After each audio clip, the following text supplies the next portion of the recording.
हुसैन भाई, वार्ड 39 के कांग्रेस के आप प्रेसिडेंट हैं, तो राहुल गांधी के जन्मदिन के मौका पर आप लोगों ने आज रेनकोट स्कूली बच्चों को दिया और उनका केक काटा। तो इस सिलसिले में आप आवाम को क्या पैगाम देना चाहते हैं, मैसेज क्या देना चाहते हैं पब्लिक को? आवाम को यही मैसेज देना चाहते हैं कि राहुल गांधी जी को देख के आप लोग कुछ सीखिए। आज राहुल गांधी नहीं रहते, आज हिंदुस्तान का हालात बहुत ख़राब रहता। नरेंद्र मोदी ने हिंदुस्तान को बर्बाद कर दिया है। बस आप इतना ही कहेंगे, राहुल गांधी को देख के कुछ सीखिए। बस बात देता हूँ कि ऐसा लीडर मिलना बहुत मुश्किल है। हिंदुस्तान में ऐसा लीडर मिलना बहुत मुश्किल है। ऐसा लीडर से हम लोग कुछ सीखे, वो गरीबों के हमें मदद करते हैं। इस उन्हीं से देख के, उन्हीं को देखते हुए हम लोगों ने थोड़ा सा, ज़्यादा नहीं, 200-300 लोगों को रेनकोट बांटा है, केक बांटे। जी बस आराम से जाए। आज हमारे सारे छोटे भाई हुसैन, जो इस वार्ड के कांग्रेस के प्रेसिडेंट हैं, छोटे भाई राजू, जो माइनॉरिटी के इस वार्ड के प्रेसिडेंट हैं, छोटे भाई रिंकू, आसिफ, मेरी दीदी मुमताज यहाँ बैठी हुई हैं, हमारे अभिभावक, काफी दिनों से एक साथ राजनीति करने का मौका इनके साथ मिला। कांग्रेस के वरिष्ठ नेता अमिताभ चक्रवर्ती साहब, कांग्रेस के नेता भोला यादव जी और सारे ब्लॉक जो बड़ा बाजार के अंदर पड़ते हैं, 25 के अध्यक्ष विक्रम सिंह, 45 के कालीनाथ सिंह जी, हमारे छोटे भाई जो 44 के प्रेसिडेंट हैं परवेज, तमाम सारे यहाँ पे सुभाष सिंह भी आए हैं जो 40 के प्रेसिडेंट हैं, मेरे सामने बैठे तमाम इस वार्ड के रहने वाले नागरिकों, मेरी आवाज जहाँ तक जा रही हूँ, माँ बहनों, पत्रकार भी बहुत यहाँ मेरे आए हुए हैं, मुश्ताक भाई वगैरह हैं यहाँ पे। आज हम सबों के नेता, भारत के भविष्य, राहुल गांधी जी का जन्मदिन। आप लोग जानते हैं आज की जो राजनीति भारतवर्ष में चल रही है, उस राजनीति में राहुल गांधी जैसा एक शख्सियत बार बार राहुल जी के ऊपर लाखों करोड़ों हजारों खर्चा करने के बाद भी उनके मंसूबों को रोक नहीं सके लोग, भाजपा के लोग, आरएसएस के लोग, मोदी के लोग। और आज भी राहुल जी वैसे ही जैसे अडिग थे, अडिग हैं और अडिग रहेंगे। उनका जो जो विचारधारा हमारे कांग्रेस का विचारधारा है, उसमें आज तक वो अडिग रहे। और इतने उनके बारे में अपमान वो सहन किए, उनका परिवार अपमान सहन किया, उसके बावजूद राहुल जी आज भी आरएसएस के लोगों से, मोदी के गुंडों से, अमित शाह के गुंडों से आज भी लड़ रहे हैं। और आज हम लोग का कांग्रेस का इतिहास रहा है, आप जानते हो, भारत में रहने वाले हर तबके के लोग, हिंदू, मुसलमान, सिख, ईसाई, हम सबको लेके साथ में चलना जानते हैं। हम संख्या में हो सकते हो कम हो, एमपी नहीं हो, एमएलए नहीं हो, सांसद नहीं हो, लेकिन हमारा जो विचारधारा है, वो विचारधारा में हम कांग्रेस के सांसद रहे नहीं रहे, पार्षद रहे नहीं रहे, विधायक रहे नहीं रहे, लेकिन हमारा जो विचारधारा है, हम सबको लेके चलना चाहते हैं। और वही विचारधारा के साथ हम मरते दम तक कांग्रेस पार्टी के लोग जो हैं, जब तक हैं, वो उसी विचारधारा के साथ रहेंगे। हमारे सारे छोटे भाइयों एक बहुत अच्छा प्रोग्राम किया है। हम सभी को, यहाँ पे जो लोग हैं, यहाँ पे सभी को बार बार बहुत बधाई देते हैं कि मंच बना करके हम लोग घर में बैठ के राहुल जी का जन्मदिन मना लेते थे, लेकिन आप सबों ने एक मंच बना करके, मैं इसके लिए हुसैन, राजू, रिंकू और तमाम यहाँ के जो लोग हैं, यहाँ के रहने वाले जो लोग हैं, आसिफ, तमाम सारे लोगों को हृदय से आभार प्रकट करते हैं। और ये अल्लाह ताला भगवान से प्रार्थना करते हैं कि आप लोग जरूर संख्या में कम है। आपको सोचना पड़ेगा कि जब कांग्रेस आजाद हुआ, उस समय 80-85 लोग ही कांग्रेस के पास थे, और उन लोगों ने देश को आजादी दिलाई। गद्दी के लिए नहीं, प्रधानमंत्री बनने के लिए नहीं, राष्ट्रपति बनने के लिए नहीं, देश को आजाद करने का इनका मंसूबा था। और देश को आजाद करने के लिए कांग्रेस के तमाम सारे लोगों ने अपनी जान की कुर्बानियां दी, जेल गए, मरे, लेकिन कांग्रेस का साथ जो है नहीं छोड़े। खुशी के मौके पे, राहुल गांधी का जन्मदिन के मौके पर हमारे वार्ड के बच्चों को रेनकोट वितरण किया जा रहा है और ये वितरण हमारे लीडर, हमारे गार्जियन अमिताभ चक्रवर्ती जी और संतोष भाई के हाथों हो रहा है। बहुत बहुत जन्म दिवस का बधाई देते हैं। उन्हें लंबी उम्र अता फरमाए, यही दुआ है। उन्हें कामयाबी अता फरमाए।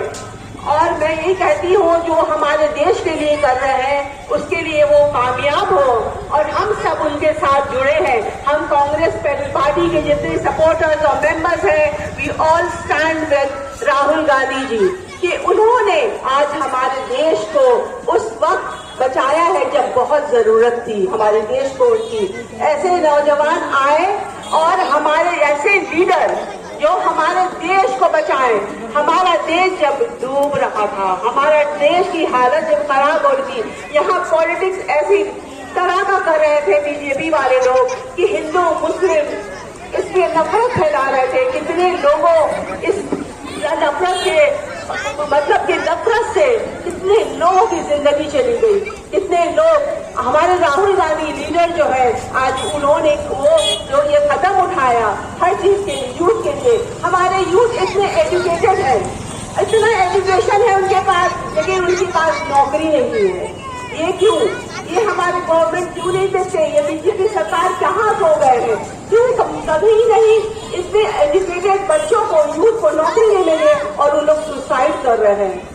और आप सब, हम सब मिलके आए जुड़े कांग्रेस पार्टी से, क्योंकि हम देख रहे हैं कि राहुल गांधी दलितों के लिए, किसानों के लिए और हर सब इंसानों के लिए ये खड़े होते हैं और हर बात हमारी जो है ये गवर्नमेंट तक पहुंचाती है। हमारे भलाई के लिए हमेशा खड़े होते हैं। तो हम लोगों को क्या चाहिए? हम लोग को भी कांग्रेस पार्टी के साथ होना चाहिए, क्योंकि जो हमारे साथ है हम उनके साथ, जो हमारे लिए कर रहे हैं हम उनके लिए। वो हमारे बीच आज इतने बड़े लीडर है और इतने अच्छे काम कर रहे हैं कि हम सबको उसका शुक्र अदा करना चाहिए। पूरे भारत में ऑपोजिशन ऑफ लीडर जिनका नाम राहुल गांधी है, आज उनका जन्म दिवस है। उनके उपलक्ष्य में कई वर्षों से आज हम लोग कांग्रेस करते आ रहे हैं, लेकिन ये जो जोश आज 39 नंबर वार्ड के अंदर में मोहम्मद हुसैन भाई, राजू आलमगिरी, आशिफ, जितने भी उनके टीम के लोग हैं, सभी मिलकर ये जोश ये राहुल गांधी जी के उपलक्ष्य, जन्म दिवस के उपलक्ष्य में जो किया है, ये बहुत ही काबिले तारीफ है। और सबसे अहम बात यह है दोस्तों,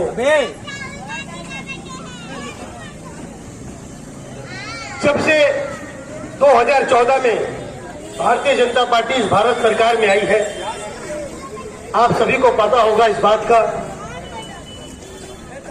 आप सभी को पता होगा इस बात का कि आपने कितना राहत फील किया है अपने आप को। चाहे वो शिक्षा हो, चाहे वो खाना हो, चाहे वो ट्रेवल्स हो, किसी भी तरीके का अगर आपको आरक्षण मिला हो अच्छे तरीके से, तो मुझे लगता है आपको इस देश में भविष्य में भारतीय जनता पार्टी की जरूरत हो। और अगर ऐसा नहीं है तो आने वाले लोकसभा चुनाव में आप सभी को उस इंसान को चुनकर, उस पार्टी को चुन करके लाना है जो आज भारत जोड़ो न्याय यात्रा के तहत या किसी भी तहत युवाओं को जोश जगाने का काम या देश को एक अच्छे दिशा दिखाने का काम हमारे राहुल गांधी लीडर कर रहे हैं। उनको देखते हुए आप सभी आने वाले भविष्य को एक वोट दें। राहुल जी के हाथ मजबूत करेंगे तो आपका भी हाथ मजबूत होगा और क्षेत्रीय पार्टी का कोई भविष्य नहीं होता है। कांग्रेस राष्ट्रीय यादव की पार्टी है, आप इस पर भरोसा कीजिए और कांग्रेस के हाथ मजबूत कीजिए। बंधुओं, आप लोग जानते हैं 2014 से हमारे देश में एक ऐसा सिंडिकेट चल रहा है जो लोग कहते हैं हिंदू और मुस्लिम कह करके सत्ता में बना रहना चाहते हैं। बंधुओं, इस बात पर आप लोगों को सतर्क होना है कि हिंदू मुस्लिम का करके सत्य पर काबिज है, इसका जवाब हम सब लोग मिल के देंगे और फिर से कांग्रेस की सरकार केंद्र में बनाएंगे, राज्य में बनाएंगे। ऐसी जगह है कि जो जहां से हमारे बच्चों का मुस्तकबिल को आगे बढ़ा सकते हैं। तो मैं यही इस मंच के जरिए से यही गुजारिश करूंगा कि संतोष भाई, आप इजाजत दें बिल्कुल कि यहाँ के लोगों के साथ, यहाँ के बच्चों के साथ हम कंधे से कंधे मिलाकर हैं। इस लड़ाई में जहां भी जाना पड़ेगा, यहाँ के पब्लिक के साथ, यहाँ की जनता के साथ कांग्रेस पार्टी तन मन धन से रहेगी। धन्यवाद। बहुत बहुत शुक्रिया संतोष भाई, आपने हमारी हिम्मत अफजाई की और यहाँ के लोगों की हिम्मत अफजाई की कि आप मैदान के बचाने के लिए आप कदमों से कदमों मिला करके आप खड़े रहो। हमारे लीडर, हमारे गार्जियन संतोष पाठक जी हमारे साथ है और हम यहाँ के 39 नंबर वार्ड के जनता का साथ हैं और रहेंगे। के समझदार है, दानिशमंद है, आप लोग अपने जजमेंट को अच्छी तरह से ले सकते हैं। तो भाइयों और बहनों, 39 में रहने वाले मेरे तमाम लोगों से ये अपील है और गुजारिश है कि आप लोग जो एक कम्युनिटी के बीच में जो चीज होती है, मैं आपको फिर बोल के जा रहा हूँ कि इस पूरे इलाके में आप जकरिया स्ट्रीट में ले लीजिए और प्रेस लाइन में ले लीजिए, आप इस मोहल्ले में ले लीजिए, कहीं पे किसी मुस्लिम आबादी में कोई भी मैदान नहीं है और जो मैदान था उसे बंद कर दिया, खत्म कर दिया। आपको मैं बताता हूँ कि 47 वार्ड में 2 पार्क बना था, एक बच्चों के खेलने के लिए, एक फुटबॉल खेलने के लिए। बच्चों का मतलब कि झूला होला, एक में के लिए फुटबॉल दो के लिए। आज उसका देख लीजिए जाके आप हालत। ये लोग हम लोगों को खास के माफ करना, यहाँ पे सब कम्युनिटी के लोग हैं, सब वर्ग के लोग हैं, लेकिन इनका टारगेट सिर्फ और सिर्फ हम जैसे कम्युनिटी के लोग, इनको हिट करना। हमारे बच्चे अच्छा फुटबॉल खेलना ना जाने, हमारे बच्चे अच्छा क्रिकेट खेलना नहीं जाने, हमारे बड़े बुजुर्ग को डॉक्टर ने कहा कि आप थोड़ा आधा घंटा टहल लें, ना टहल पाए। देखिए, ये एक साजिश भी हो सकता है। इस साजिश को आप लोग समझे। हम लोग से ये मैदान भी लिया जा रहा है, छीना जा रहा है। आप लोग एकता में आए और आवाज उठाए और अगर जरूरत पड़ा तो कांग्रेस पार्टी की तरफ से हमारे संतोष कुमार पाठक जी बोल के गए हैं कि अगर जरूरत पड़ा तो हम अपना वक्त और पैसा ये दोनों इसमें लगाएंगे, क्योंकि आवाम की बात है।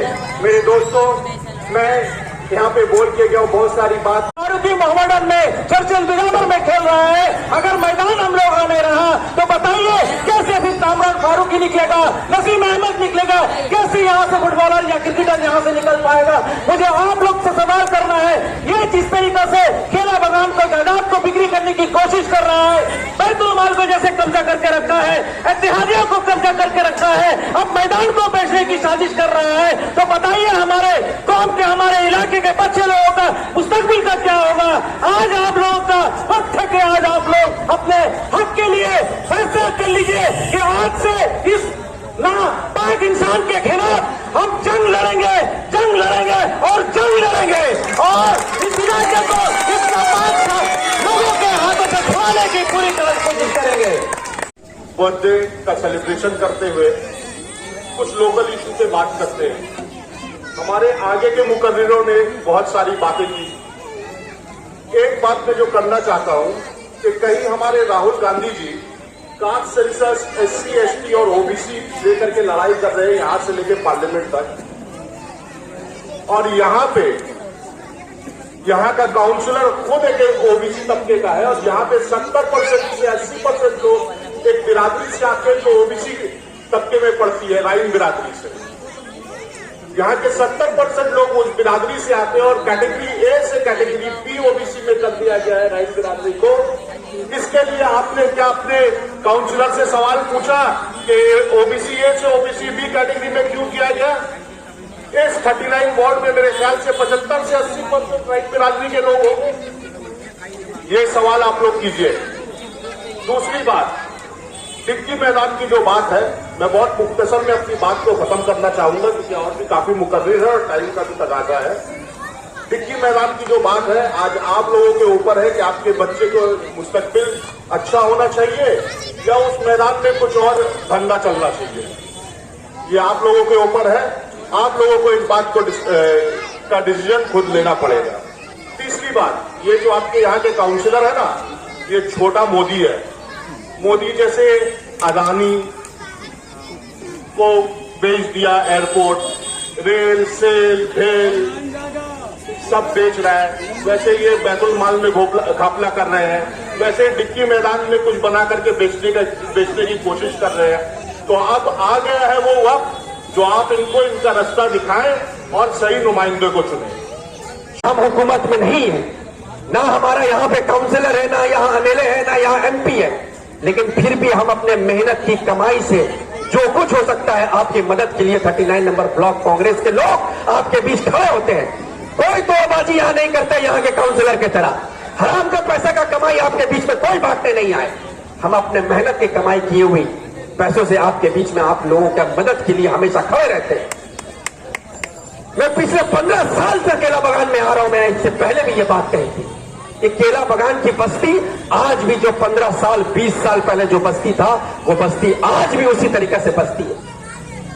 आज भी यहाँ के लोग उसी दरिया कल में नहाते हैं। आज भी उनके लिए कोई कॉर्पोरेशन का बाथरूम नहीं बनाया गया जहां पर वो जाके नहा सके।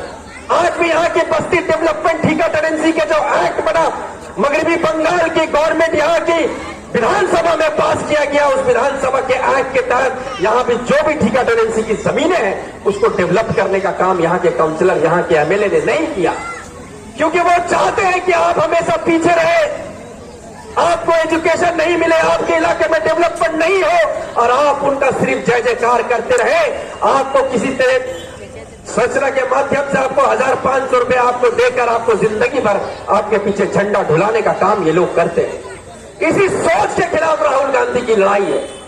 राहुल गांधी जी ने हिंदुस्तान के प्रधानमंत्री को मजबूर कर दिया कि आपको हिंदुस्तान में कास्ट सेंसस करना होगा।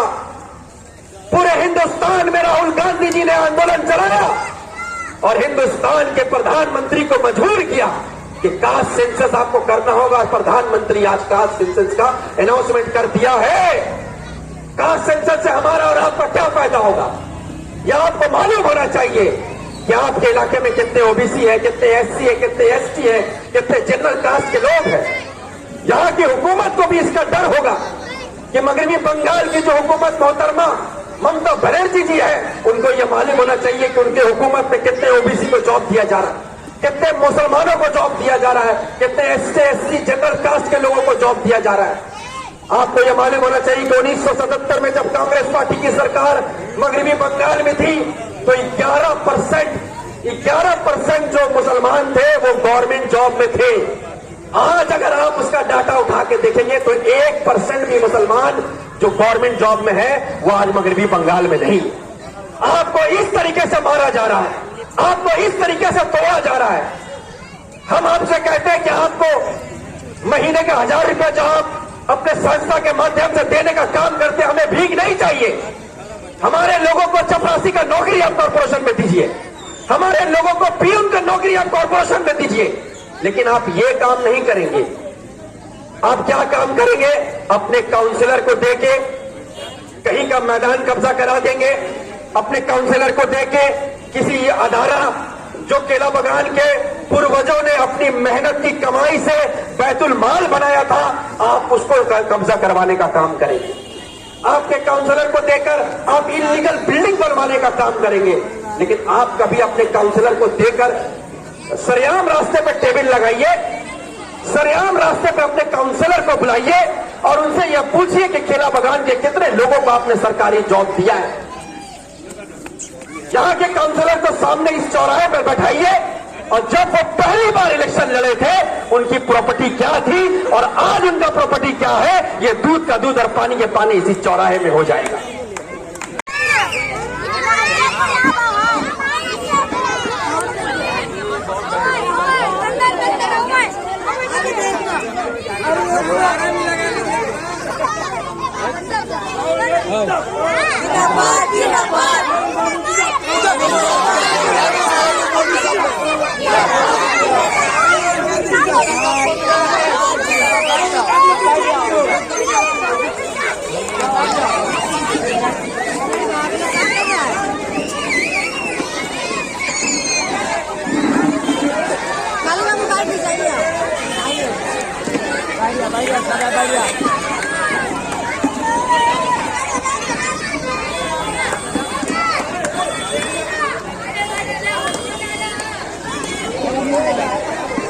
उनका सम्मान करें।